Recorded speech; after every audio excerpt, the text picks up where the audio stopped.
जो विषय आहे तो आपला आहे संकटात धीर कसा धरावा. याचाच मुद्दा क्रमांक 4 लिहा. वचनाबरोबर उभे राहा. देवाचे शब्द संकटात शक्ती देतात. ज्यावेळेला तुम्ही संकटांचा सामना करत असतात त्यावेळेला देवाच्या वचनाबरोबर उभे राहा, कारण देवाचं वचन संकटामध्ये शक्ती देतात किंवा सामर्थ्य देतात. आता ज्या वेळेला आपण संकटांचा सामना करत असतो त्यावेळेला आपण देवाचं वचन हे आपल्याला काय सांगतं हे आपल्याला समजणं फार गरजेचं आहे. आपल्याला संकट समयी देवाचं वचन काय सांगतं हे आपल्याला समजणं फार गरजेचं आहे. ज्या वेळेला आपण संकटाचा सामना करत असतो त्यावेळेला आपण देवाच्या वचनाबरोबर जे आहे उभं राहायला पाहिजे. आता देवाच्या वचनाबरोबर उभं राहणं म्हणजे काय हे आपण ह्या मुद्द्यामध्ये शिकणार आहोत. हा मुद्दा शिकण्या अगोदर, समजून घेण्या अगोदर आपण पवित्र शास्त्रामध्ये स्तोत्र संहिता 119 आपण काढणार आहोत आणि त्याचं 105 वचन आपण वाचूया. स्तोत्र संहिता 119 आणि वचन 5 कोणतरी वाचा. 105 वचन.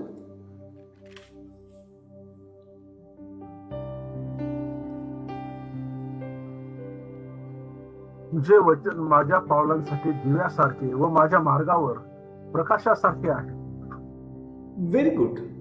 आता बघा ह्या ठिकाणी आपण पाहतो की स्तोत्रकर्ता जो आहे ना अतिशय स्पष्टपणे आपल्याला हे सांगत आहे की देवाचं जे वचन आहे हे आपल्या पावलांसाठी दिव्याचं काम जे आहे करत असतं. आणि लक्ष द्या, आपल्याला ह्या दिवसांमध्ये ज्या वेळेला आपण संकटांचा सामना करत असतो त्यावेळेला आपण कशा प्रकारचे निर्णय घेतले पाहिजे किंवा कोणत्या मार्गाने आपण चाललं पाहिजे किंवा कोणत्या गोष्टी त्या संकटाच्या वेळेला आपण केलं पाहिजे हे आपल्याला कळत नाही का? कारण त्यावेळेला आपली तारांबळ जे होत असते. संकटाच्या वेळेला आपलं खच्चीकरण जे होत असतं. संकटाच्या वेळेला आपल्या जीवनातली जी शांती आहे ती निघून जात असते. संकटाच्या वेळेला आपल्या जीवनामध्ये भय जे आहे राज्य करू लागतं. संकटाच्या वेळेला आपल्या जीवनामध्ये नकारात्मक विचार आपला ताबा जे आहे ते घेत असतात. ज्या वेळेला आपण संकटांचा सामना करत असतो त्यावेळेला आपण आपल्या स्वतःला जे आहे ना एकटं समजत असतो आणि अशा वेळेला आपण भरकटले जाऊ शकतो त्या संकटामुळे आणि आणखीन धोकादायक निर्णय किंवा आणखीन आपल्याला त्रास होईल अशा प्रकारचे चुकीचे निर्णय घेण्याची शक्यता त्यावेळेला मुळीच टाळता येऊ शकत नाही. मग अशा वेळेला आपण काय केलं पाहिजे तर देवाचं वचन काय सांगतं याकडे लक्ष देणं फार गरजेचं आहे. ज्या वेळेला येशू हा परीक्षांचा, ज्या वेळेला येशू हा संकटांचा सामना करत होता त्या वेळेला येशूने देवाच्या वचनाचा जो काही सहारा आहे तो घेतलेला आपल्याला पाहायला भेटतो. ज्या वेळेला येशू हा परीक्षेचा सामना करत होता, ज्या वेळेला येशू हा संकटांचा सामना करत होता त्यावेळेला येशूने देवाच्या वचनाबरोबर उभं राहण्याचा निर्णय जो आहे तो घेतलेला होता. आणि बघा, येशूने देवाच्या वचनाबरोबर उभं राहण्याचा निर्णय घेतला असल्या कारणामुळं त्याच्या जीवनामध्ये त्याला ज्या परीक्षेचा सामना करावा लागला होता त्या परीक्षा त्याला मुळीच जे आहे ना भरकटू शकल्या नाही. त्या परीक्षेमध्ये त्याने आपण पाहतो की कशा प्रकारे देवाच्या वचनाच्या सहाय्याने विजय जे आहे तो प्राप्त केला होता. बघा, कोणीतरी मत्तेचं पुस्तक 4 अध्याय, मत्ते 4 अध्याय आणि 4 पासून 10 पर्यंत आपण वाचणार आहोत. आणि ह्या ठिकाणी आपण पाहतो की ज्या वेळेला येशूला परीक्षेचा सामना करावा लागत होता त्यावेळेला येशूने कशा प्रकारे देवाच्या वचनाबरोबर उभं राहून परीक्षेचा जो काही सामना आहे तो केला. आणि तो सामना ज्यावेळेस येशू करत होता त्यावेळेला येशूच्या जीवनामध्ये आपण पाहतो जी काही शक्ती आहे, सामर्थ्य आहे ती येत होती. कोणतरी वाचते वचन 4 10 पर्यंत. परंतु त्याने उत्तर दिले की मनुष्य केवळ भाकरीने नव्हे तर परमेश्वराच्या मुखातून निघणाऱ्या वचनाने जगेल असा शास्त्रालेख आहे. मग सैतानाने त्याला पवित्र नगरीत नेऊन मंदिराच्या शिरोभागी उभे केले आणि त्याला म्हटले, तू देवाचा पुत्र आहेस तर खाली उडी टाक, कारण असा शास्त्रलेख आहे की तो आपल्या दिव्य दूतांना तुझ्याविषयी आज्ञा करेल आणि तुझ्या पाय धोंड्यावर आपटू नये म्हणतोय तुला हातावर झेलून धरतील. येशूने त्याला म्हटले, आणखी असा शास्त्रलेख आहे की परमेश्वर जो तुझा देव त्याची परीक्षा पाहू नकोस. पुढे सैतानाने त्याला एका अतिशय उंच डोंगरावर नेऊन त्याला जगातील सर्व राज्ये व त्याचे वैभव दाखवले आणि त्याला म्हटले, तू पाया पडून मला नमन करशील तर मी हे सर्व काही तुला देईन. तेव्हा येशू त्याला म्हणाला, अरे सैताना चालता हो, कारण असा शास्त्रालेख आहे की परमेश्वर तुझा देव याला नमन कर व केवळ त्याचीच उपासना कर. Very good. आता बघा, ह्या ठिकाणी येशू परीक्षेचा सामना करत असताना, ह्या ठिकाणी येशू संकटांचा सामना करत असताना त्याने स्वतःच्या बुद्धीवरती अवलंबून राहून त्या संकटांचा सामना केला नाही. त्याने स्वतःच्या बुद्धीवरती अवलंबून राहून त्या परीक्षेचा जो काही सामना आहे तो केला नाही. तर ज्या ज्या वेळेला परीक्षक त्याची परीक्षा घेत होता त्या वेळेला त्या परीक्षकाला येशूने उत्तर हे कशाच्या आधारावरती दिलं, तर वचन 7 म्हणत आहे असा शास्त्रलेख आहे. वचन 10 म्हणत आहे असा शास्त्रलेख आहे. वचन 5 म्हणत आहे, वचन 4 म्हणत आहे असा शास्त्रलेख आहे. शास्त्रलेख काय आहे? देवाचं वचन. लक्ष द्या, ज्या वेळेला तुम्ही संकटांचा सामना करत असता त्यावेळेला तुम्ही वचनाच्या आधारावरती किंवा वचनाच्या सहाय्याने त्या संकटांचा सामना जो आहे तो करणं फार गरजेचं आहे.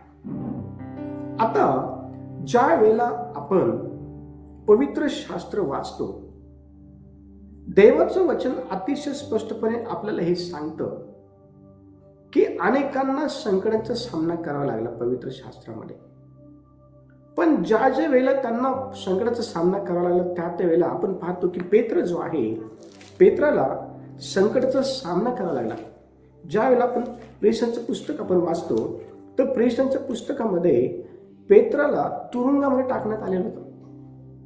आणि तुरुंगामध्ये ज्या वेळेला पेत्राला टाकण्यात आलं त्यावेळेला पेत्रासाठी जे आहे ना मंडळी प्रार्थना करत होती. पेत्रासाठी मंडळी जी आहे ना प्रार्थना करत होती. आणि बघा, पेत्रासाठी मंडळी प्रार्थना करत असल्या कारणामुळं परमेश्वर देवाने पेत्राला अतिशय अद्भुतरित्या मंडळीच्या प्रार्थनेच्या सहाय्याने काय केलं माहिती का, त्या तुरुंगामधून जे आहे ते बाहेर आणलेलं होतं. आणि मंडळीने प्रार्थना ज्या वेळेला पेत्रा करता केली ना, तर त्या प्रार्थनेमध्ये जास्तीत जास्त मंडळीने देवा तू असं केलेलं आहे, देवा तू असा आहे, देवा तुझ्याकरता हे मुळीच जे आहे ना अशक्य नाहीये. आणि लक्षात द्या, ज्या वेळेला आपण पाहतो की मंडळीने प्रार्थना केल्या, ज्या वेळेला मंडळीने जे आहे ना प्रार्थना केल्या पेत्रासाठी, तर परमेश्वर देवाने जे आहे ना अद्भुतरित्या पेत्राला त्या तुरुंगाच्या संकटातून जे आहे ते बाहेर काढले. देवाचं वचन अतिशय स्पष्टपणे आपल्याला हे सांगतं की संकटांचा सामना करत असताना आपण खचू नये, आपण हताश होऊ नये, आपण निराश जे आहे ते होऊ नये, आपण मुळीच जे आहे ना संकटासमोर खचून जाऊ नये. संकट हे किती का मोठं का असेल, प्रत्येक संकट हे परमेश्वर देवासमोर जे आहे ना, प्रत्येक संकट परमेश्वर देवासमोर जे आहे ना, लक्ष द्या, गुडघे टेकतं हे आपल्याला समजणं फार गरजेचं आहे. आणि येशूने ज्या वेळेला तो अशा प्रकारच्या परीक्षांचा संकटाचा सामना करत होता त्यावेळेला त्याने देवाच्या वचनाच्या सहाय्याने जे आहे ना त्या ठिकाणी त्या संकटाचा सामना केला. आणि लक्ष द्या, ज्या वेळेला येशू वचनाच्या सहाय्याने संकटाचा सामना करत होता त्यावेळेला त्या वचनाच्या द्वारे त्याला शक्ती जी आहे मिळत होती. जर आपल्याला संकटामध्ये सामर्थ्य प्राप्त हो असं जर वाटत असेल, जर आपल्याला संकटामध्ये शांती प्राप्त व्हावी असं जर वाटत असेल, जर आपल्याला संकटामध्ये आपल्या जीवनातली निराशा, गोंधळलेला स्वभाव निघून जावा, चिडचिड निघून जावी असं जर वाटत असेल, तर देवाचं वचन हे काय केलं पाहिजे माहिती का? आपण रोज वाचलं पाहिजे. देवाचं वचन रोज वाचून देवाने कुठं, कधी, केव्हा, कशा प्रकारच्या संकटातून लोकांना वाचवलेलं आहे आणि वाचवण्या अगोदर त्या लोकांनी काय केलं हे आपल्याला समजणं फार गरजेचं आहे. हे आपल्याला समजणं फार गरजेचं आहे. ही गोष्ट जी आहे ना, ही गोष्ट यहोशुआला माहिती होती. आणि म्हणून यहोशुआ जेव्हा आपण पहिला अध्याय आणि 8वं वचन वाचून बघा काय म्हटलेलं आहे. यहोशुआ 1:8 पहा.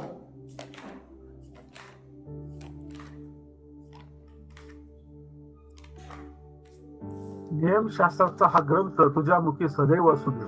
त्यात जे काही लिहिले आहे ते तू काळजीपूर्वक वाच आणि रात्रंदिवस त्याचे मनन कर, म्हणजे तुझा मार्ग सुखाचा होईल व तुला यश प्राप्ती घडेल.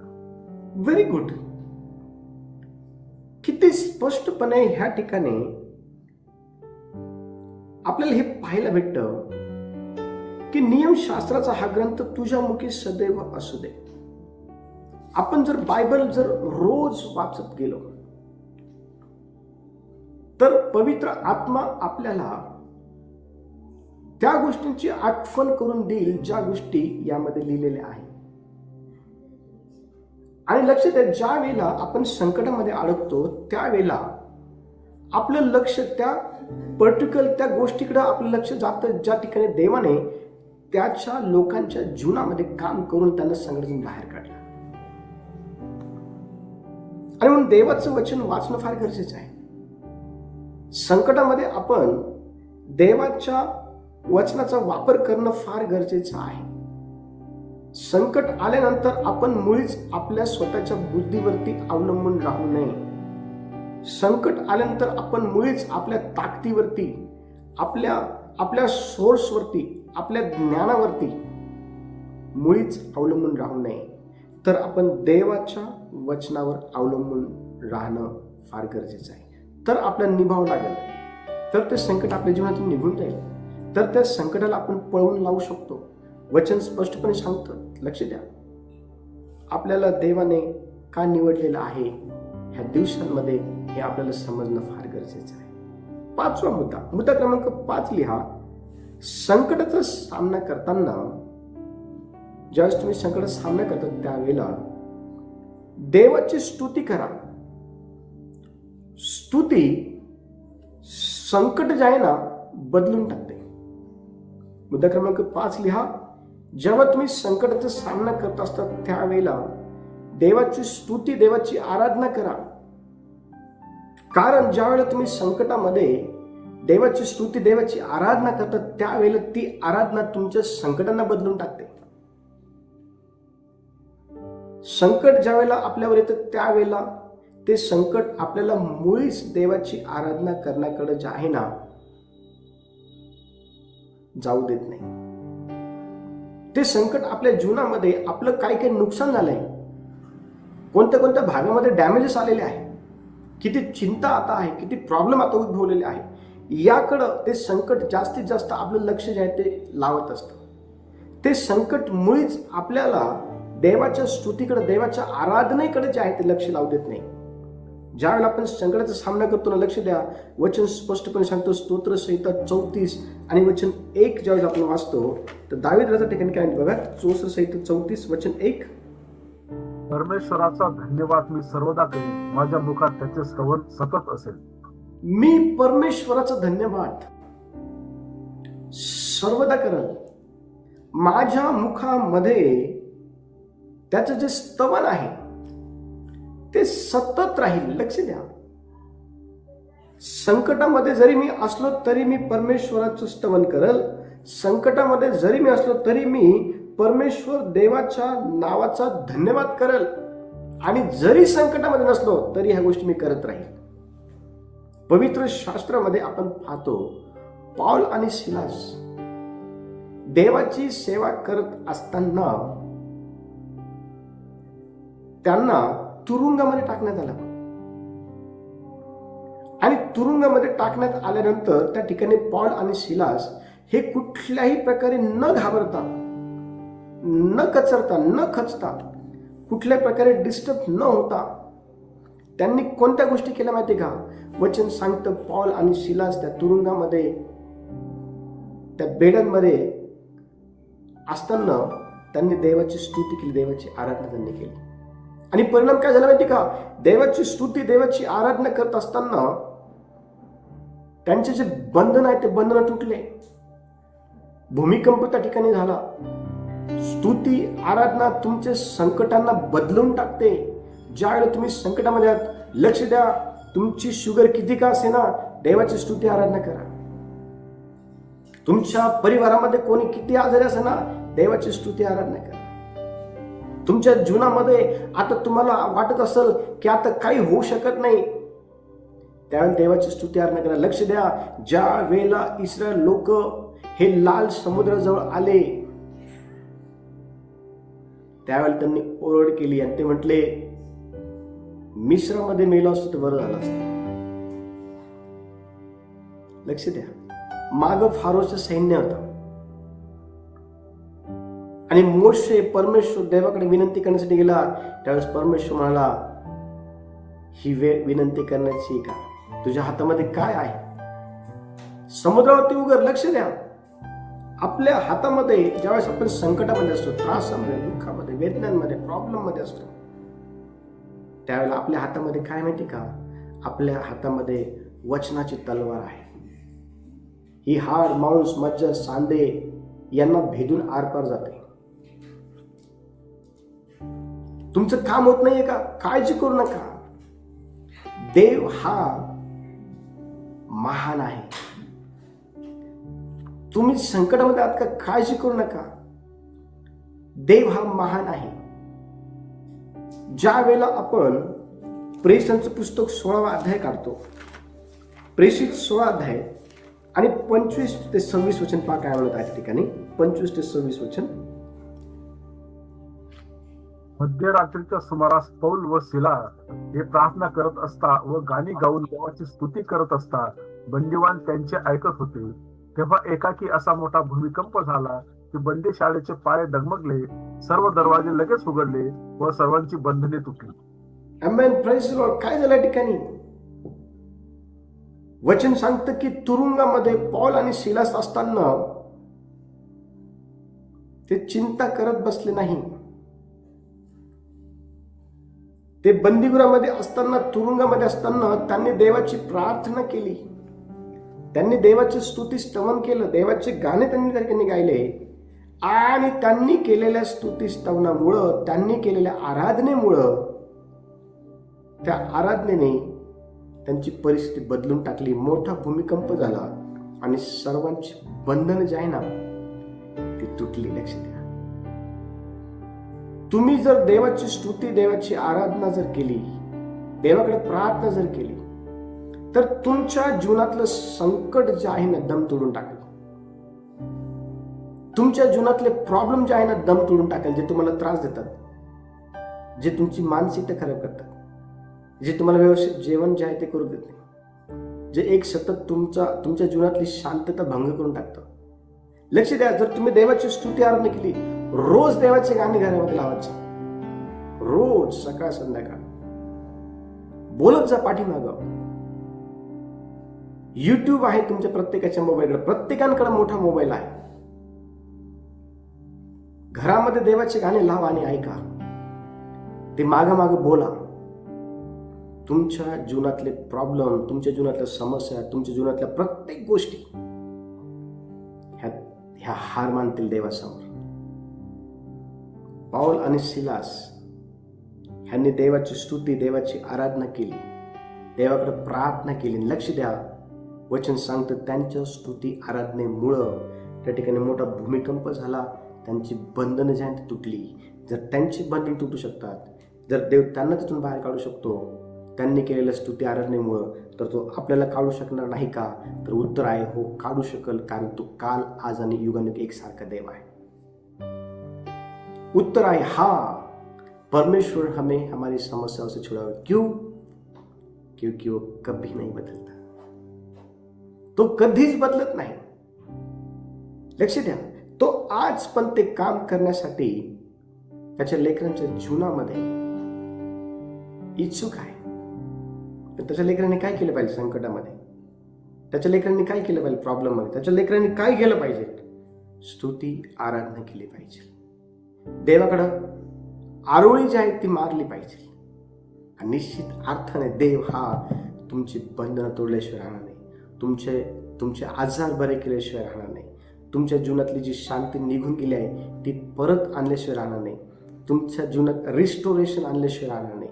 तुमच्या जीवनामध्ये देव तुम्हाला तुमच्या सर्व त्रासदायक परिस्थितीमधून सोडल्याशिवाय राहणार नाही.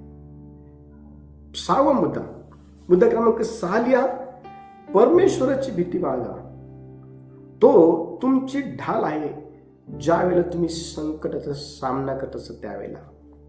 मुद्दा क्रमांक 6 लिहा. परमेश्वराची भीती बाळगा. तो तुमची ढाल आहे जेव्हा तुम्ही संकटाचा सामना करत असतात त्यावेळेला. बघा, ढाल काय करते माहिती का? ढाल ही प्रत्येक वार जे आहे ते वाचवत असते. ढाल ही प्रत्येक वार वाचवत असते. ढाल ही त्या व्यक्तीचा प्राण वाचवत असते ज्याच्या हातामध्ये ती आहे. आणि आपला देव आपली ढाल आहे. जेव्हा संकट आपल्या जीवनामध्ये येतं कळत न कळत,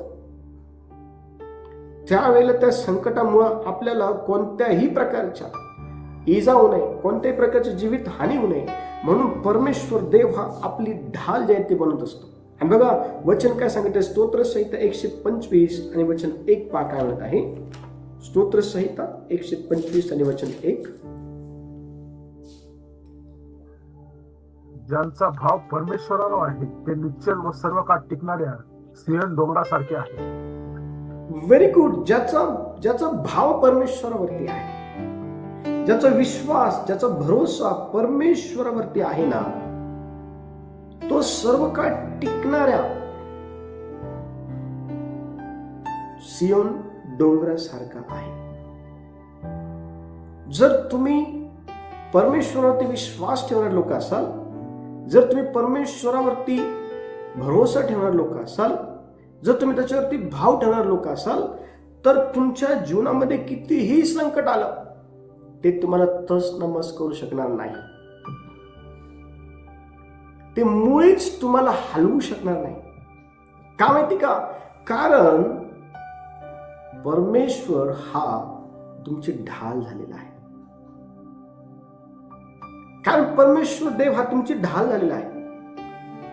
तरुणपणामध्ये ज्या वेळेला योसेफ हा पोतिफराच्या घरामध्ये सेवकाचं काम करत होता, त्यावेळेला त्याच्या जीवनामध्ये संकट आलं, त्याला तुरुंगामध्ये टाकलं. पण त्याच्यावर आलेल्या संकटामुळे तो तसनमस झाला नाही. का माहिती का? कारण त्याला माहिती होतं की परमेश्वर माझी ढाल आहे आणि तो मला या कारागृहामधून बाहेर आणल. परिणाम काय झाला माहिती का? परमेश्वर देवाने त्याला त्याच्या संकटातून बाहेरच काढलं नाही, तर त्याला उंच पदावरती प्रस्थापित देखील केलं. परमेश्वर देवाने त्याला अतिशय उंच पदावरती प्रस्थापित देखील केलं. लक्ष द्या, देवाचं वचन हे सजीव आहे. देवाचं वचन ज्यावेळेस त्याच्या मुखामधून बाहेर निघतं, ते बिना काम केल्याचं त्याच्याकडे रिकाम परत जात नाही. जर देव बोलला आहे की मी निश्चय तुझं कल्याण करेल, तर ते कल्याण करूनच राहील. देव जर बोलला आहे की मी तुझं निश्चय ढाल बनल, तर देव तो बनूनच राहतो. देव जर बोलला आहे की मी तुझी काळजी घेईल, तर देव ते करूनच राहतो. लक्ष द्या. आणि म्हणून खचू नका, निराश होऊ नका, हताश होऊ नका. देवावरती विश्वास ठेवा. परमेश्वर देव हा निश्चित अर्थाने आपल्यासाठी दार उघडेल. एक गीतकार अतिशय सुंदरपणे म्हणतात.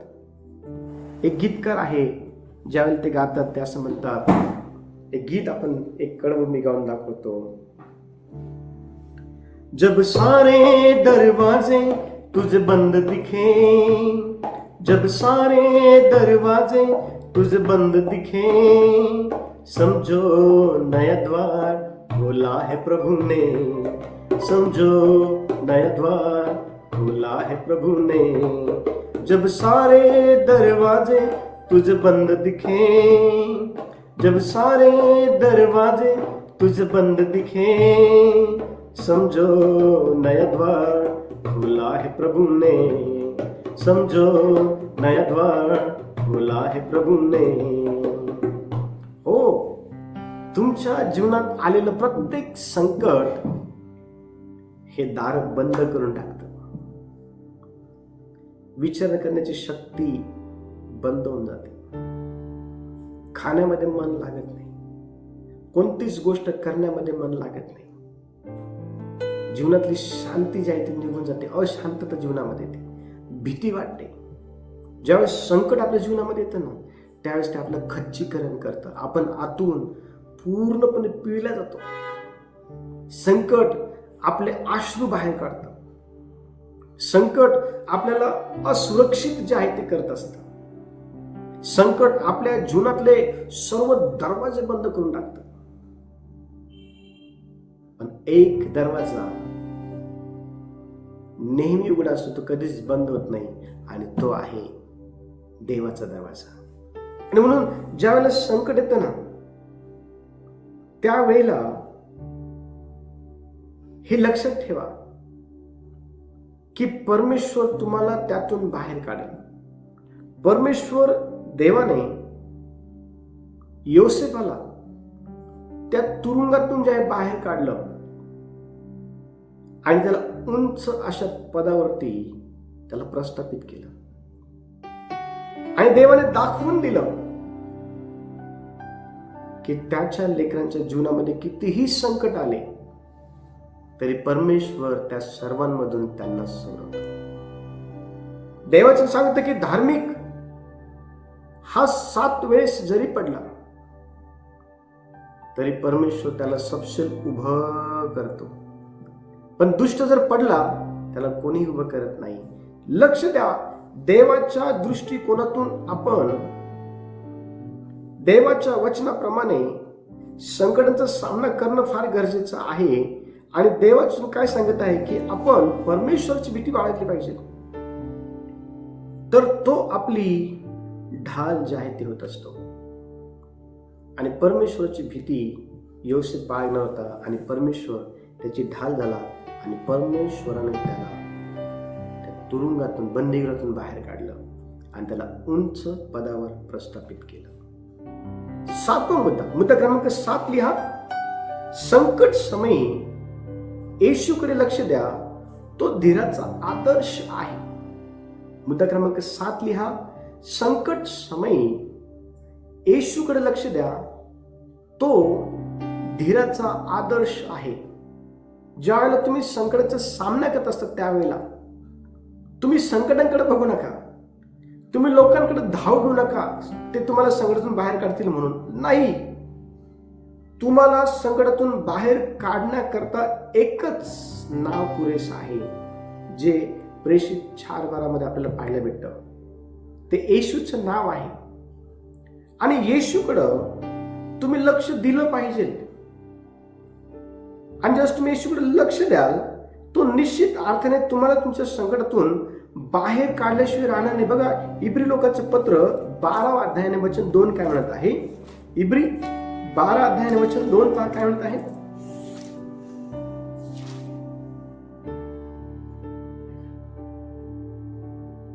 आपण आपल्या विश्वासाचा उत्पादक व पूर्ण करणारा येशू त्याच्याकडे पाहत असावे, जो आनंद त्याच्यापुढे होता त्याकरता त्याने लज्जा तुच्छ मानून वधस्तंभ सहन केला आणि तो देवाच्या राजासनाच्या उजवीकडे बसला आहे.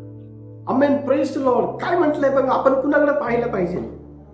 ज्या वेळेला आपण संकटाचा सामना करतो त्यावेळेला आपण माणसांकडे बघू नये, आपण आपल्या बुद्धीकडे बघू नये, आपण आपल्या ताकदीकडे बघू नये, आपण आपल्या सोर्सकडे बघू नये. आपण आपल्या नोकरी चाकरीकडे बघू नये, आपण आपल्या गाडी घोड्याकडे बघू नये, जमिनीकडे बघू नये, आपण आपल्या पैशाकडे बघू नये, सोन्या नाण्याकडे बघू नये. ह्या सर्वांचा जो काही उत्पादक आहे त्या देवाकडे आपण बघितलं पाहिजे. आणि ही गोष्ट पेत्रला कळाली होती.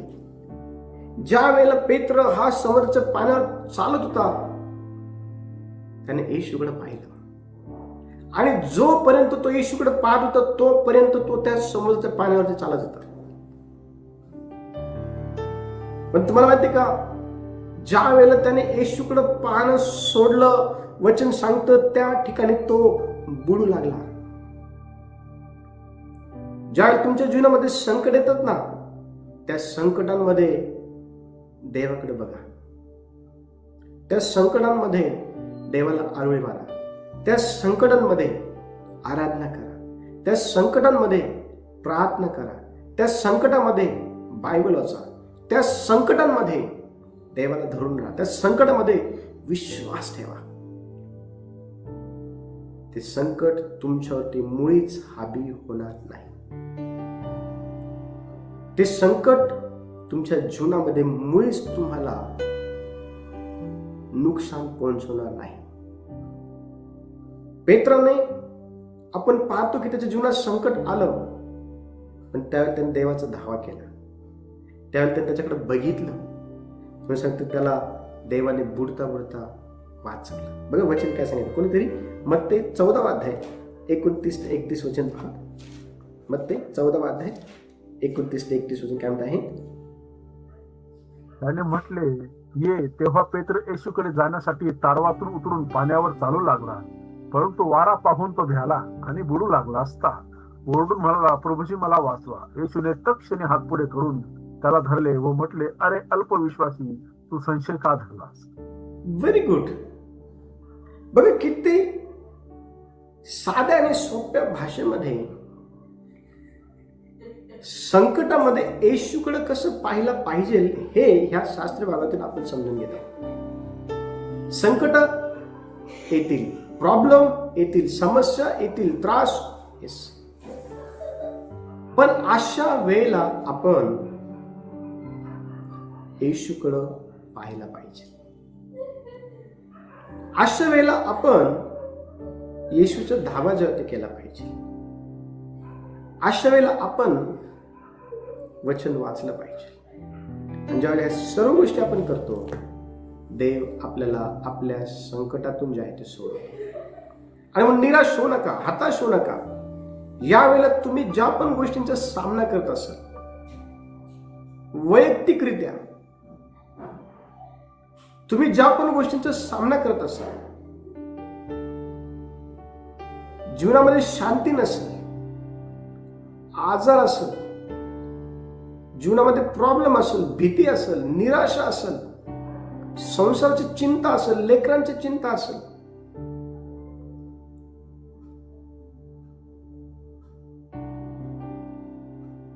आता कसं होईल, आता काय करू, तुमच्या सर्व प्रश्नाचं उत्तर आजच्या संध्याकाळच्या वेळेला देवाकडे आहे. तुमच्या सर्व प्रश्नातून तुम्हाला बाहेर काढण्याकरता देव या संध्याकाळच्या वेळेला तुमच्या जवळ आहे.